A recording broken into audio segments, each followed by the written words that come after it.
नमस्कार। प्रादेशिक समाचार के साथ मैं प्रियंका। पहले मुख्य समाचार। प्रधानमंत्री नरेंद्र मोदी 7 जुलाई को वाराणसी में 1,800 करोड़ रुपए से अधिक की परियोजनाओं का करेंगे उद्घाटन और शिलान्यास।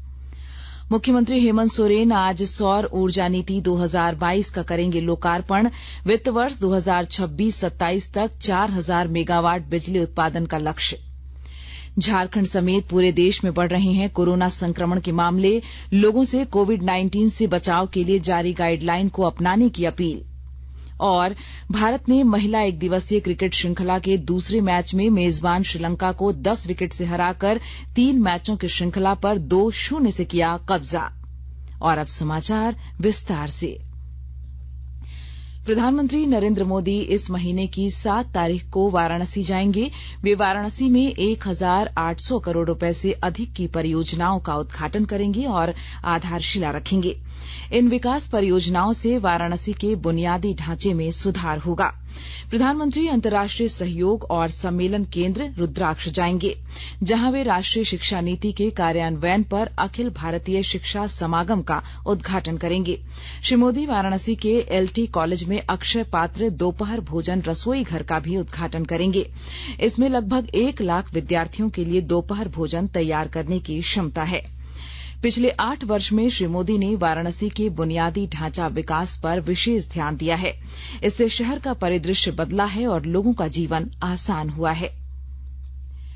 वित्त मंत्री निर्मला सीतारमण ने कहा है कि विश्व का डिजिटल लेन देन का 40% भारत में होता है। उन्होंने ट्वीट कर डिजिटल इंडिया पहल की सराहना की। उन्होंने कहा कि पिछले 8 साल में प्रधानमंत्री नरेंद्र मोदी के नेतृत्व में सरकार ने डिजिटल बैंकिंग को मजबूत करने की दिशा में प्रभावी कार्य किया है। झारखंड को सौर ऊर्जा के क्षेत्र में आत्मनिर्भर बनाने के लिए राज्य सरकार प्रतिबद्धता के साथ कार्य कर रही है। इसके व्यापक विस्तार के लिए सौर ऊर्जा नीति 2022 लागू करने जा रही है। मुख्यमंत्री हेमंत सोरेन इस नीति का आज लोकार्पण करेंगे। इसके अंतर्गत सरकार ने सौर ऊर्जा से मौजूदा वित्त वर्ष से 2026-27 तक 4,000 मेगावाट बिजली का उत्पादन का लक्ष्य रखा है। इसमें 3,000 megawatt utility solar scale, 720 megawatt distributed solar और 280 मेगावाट ऑफ ग्रिड सोलर उत्पादन का माध्यम होगा। इस नीति के तहत राज्य सरकार ने निवेशकों के लिए भी प्रावधान किया है। निवेशकों के लिए single window system, payment security mechanism की व्यवस्था सुनिश्चित की गई है। सरकार ने 1,000 सोलर ग्राम के गठन की योजना भी बनाई है। वहीं 5 वर्ष तक राज्य वस्तु एवं सेवा कर में 100% कर अदायगी में छूट का प्रावधान भी निवेशकों के लिए किया गया है। इसके अलावा राज्य के किसानों को वैकल्पिक साधन उपलब्ध कराने की दिशा में पहल की जा रही है। इसके लिए किसान सोलर वाटर पंपसेट योजना के लिए वेब पोर्टल का भी उद्घाटन किया जाएगा। केंद्रीय ग्रामीण विकास सचिव एनएन सिन्हा कल लोहरदगा पहुंचे। इस दौरान श्री सिन्हा ने दिव्यांगता विशिष्ट पहचान पत्र, अति कुपोषित बच्चों की पहचान और उनको मिल रही सुविधाएं, प्रधानमंत्री मातृ वंदना योजना, प्रधानमंत्री जनधन योजना, प्रधानमंत्री किसान सम्मान निधि योजना, डेयरी केसीसी, फसल केसीसी, मत्स्य केसीसी की समीक्षा की। उन्होंने जिले के उपायुक्त को केसीसी के लंबित आवेदनों के निष्पादन के लिए टास्क फोर्स का गठन कर उसमें संबंधित पदाधिकारी को शामिल करने का निर्देश दिया। श्री सिन्हा ने लोहरदगा में अस्थायी प्रवास की समस्या से जूझ रहे परिवारों को आजीविका के दायरे में लाने पर जोर दिया। इसके अलावा उन्होंने जिले के लोगों के लिए credit linkage skill service sector की योजनाओं से लाभान्वित करने का निर्देश दिया। साथ ही महिला सखी मंडलों को फूलो झानो आशीर्वाद योजना के तहत हड़िया दारू बेचने वाली महिलाओं को आजीविका से जोड़कर आत्मनिर्भर बनाने का निर्देश दिया। सिमडेगा जिले में प्रधानमंत्री गरीब कल्याण योजना आर्थिक रूप से कमजोर लोगों के लिए वरदान साबित हो रही है। ब्यौरे के साथ हमारे संवाददाता।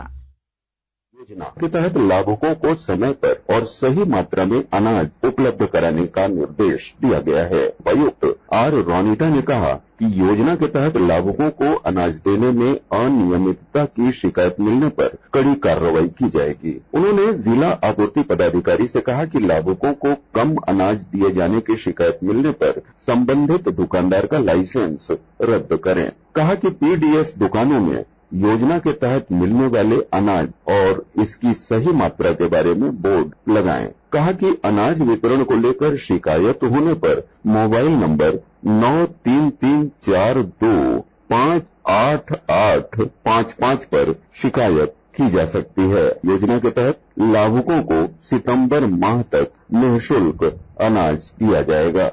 मनोज कुमार सिन्हा, मनु, आकाशवाणी समाचार, सिमडेगा। 16वें उपराष्ट्रपति चुनाव के नामांकन की अधिसूचना आज जारी होगी। 19 जुलाई तक पर्चे भरे जा सकेंगे। उपराष्ट्रपति का चुनाव 6 अगस्त को होगा। उपराष्ट्रपति का चुनाव संसद के दोनों सदनों के सदस्यों का निर्वाचक मंडल करता है। 16वें उपराष्ट्रपति चुनाव के निर्वाचक मंडल में राज्यसभा के 233 निर्वाचित सदस्य तथा 12 मनोनीत सदस्य और लोकसभा के 543 निर्वाचित सदस्य शामिल हैं। निर्वाचक मंडल में संसद के दोनों सदनों के कुल 788 सदस्य शामिल हैं। उपराष्ट्रपति एम वेंकैया नायडू का कार्यकाल 10 अगस्त को समाप्त होगा। आकाशवाणी के ताजा तरीन समाचारों के लिए आप हमारी वेबसाइट newsonair.com पर लॉग ऑन कर सकती हैं।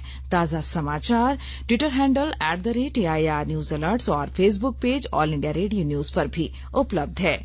आप प्रादेशिक समाचार एकांश के ट्विटर हैंडल @AIR न्यूज_रांची और फेसबुक, इंस्टाग्राम पेज तथा YouTube channel AIR news Ranchi पर भी हमारे बुलेटिन सुन सकते हैं। प्रादेशिक समाचार आप आकाशवाणी रांची से सुन रहे हैं और अब पेश है कोरोना से बचाव के कुछ संदेश। कोविड-19 से बचाव और सुरक्षित रहने के 3 उपाय। मास्क लगाएं, 2 गज दूरी है जरूरी, सुरक्षित दूरी रखें, हाथ और मुंह साफ रखें।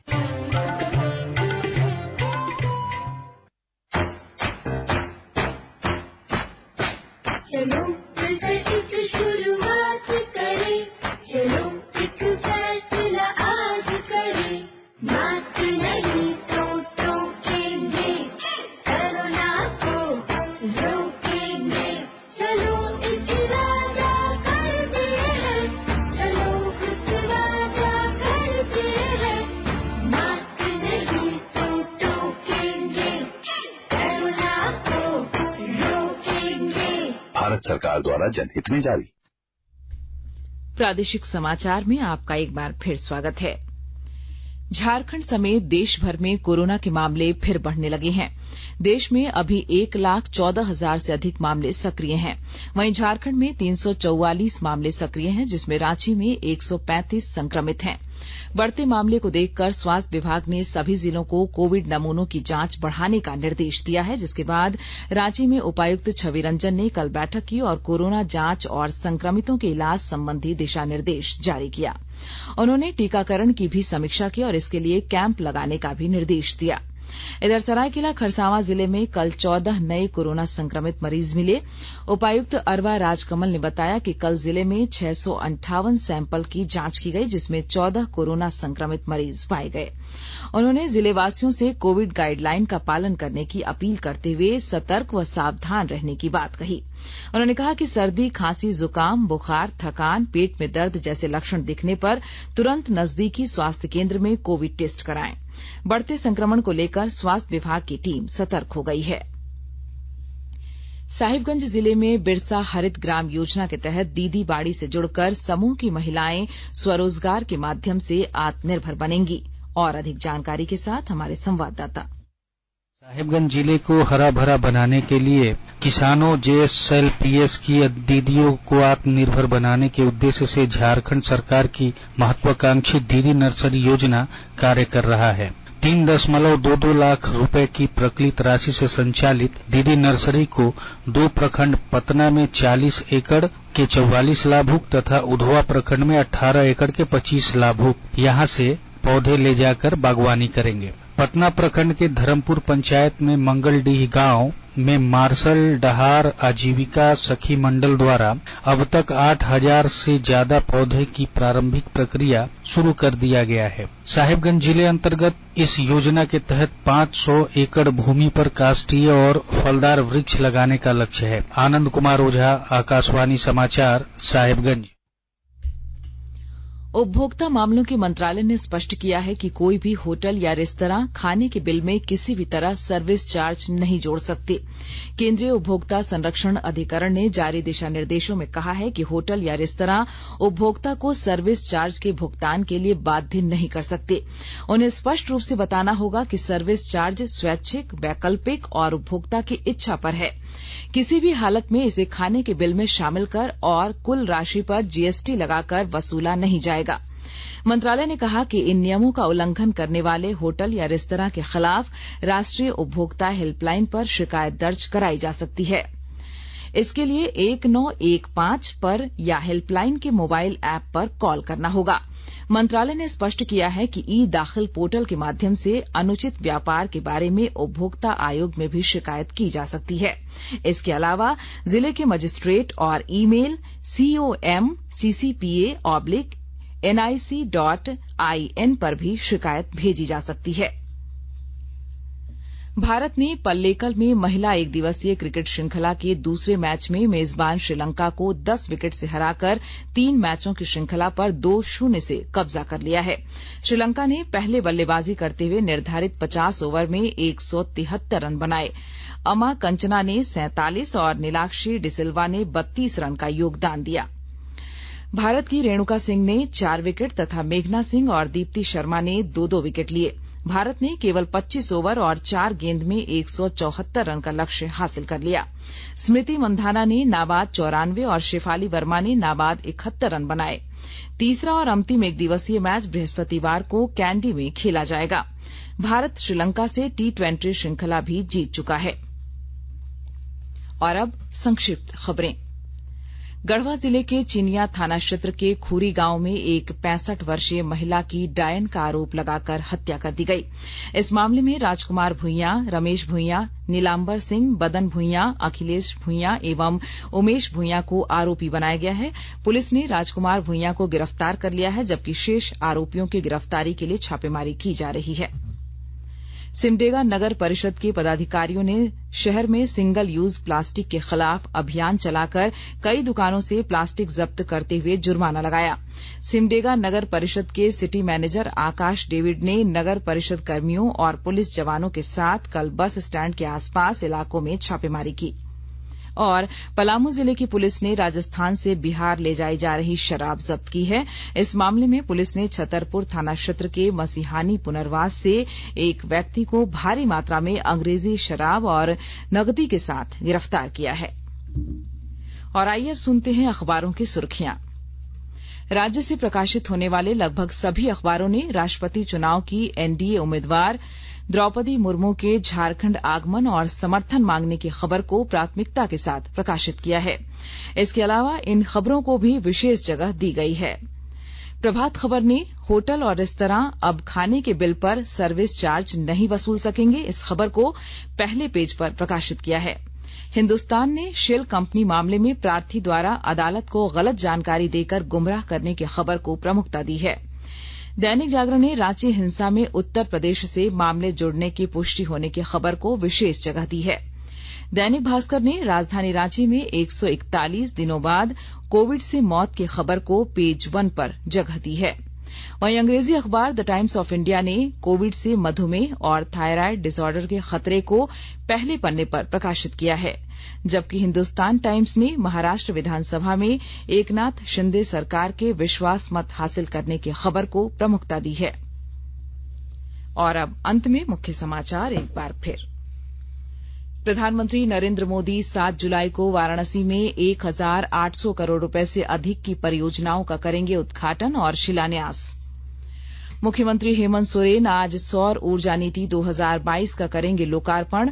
वित्त वर्ष 2026-27 तक 4000 मेगावाट बिजली उत्पादन का लक्ष्य। झारखंड समेत पूरे देश में बढ़ रहे हैं कोरोना संक्रमण के मामले। लोगों से कोविड-19 से बचाव के लिए जारी गाइडलाइन को अपनाने की अपील। और भारत ने महिला एक दिवसीय क्रिकेट श्रृंखला के दूसरे मैच में मेजबान श्रीलंका को 10 विकेट से हराकर 3 मैचों की श्रृंखला पर 2-0 से किया कब्जा। इसके साथ ही आकाशवाणी रांची से प्रादेशिक समाचार का ये बुलेटिन समाप्त हुआ। नमस्कार।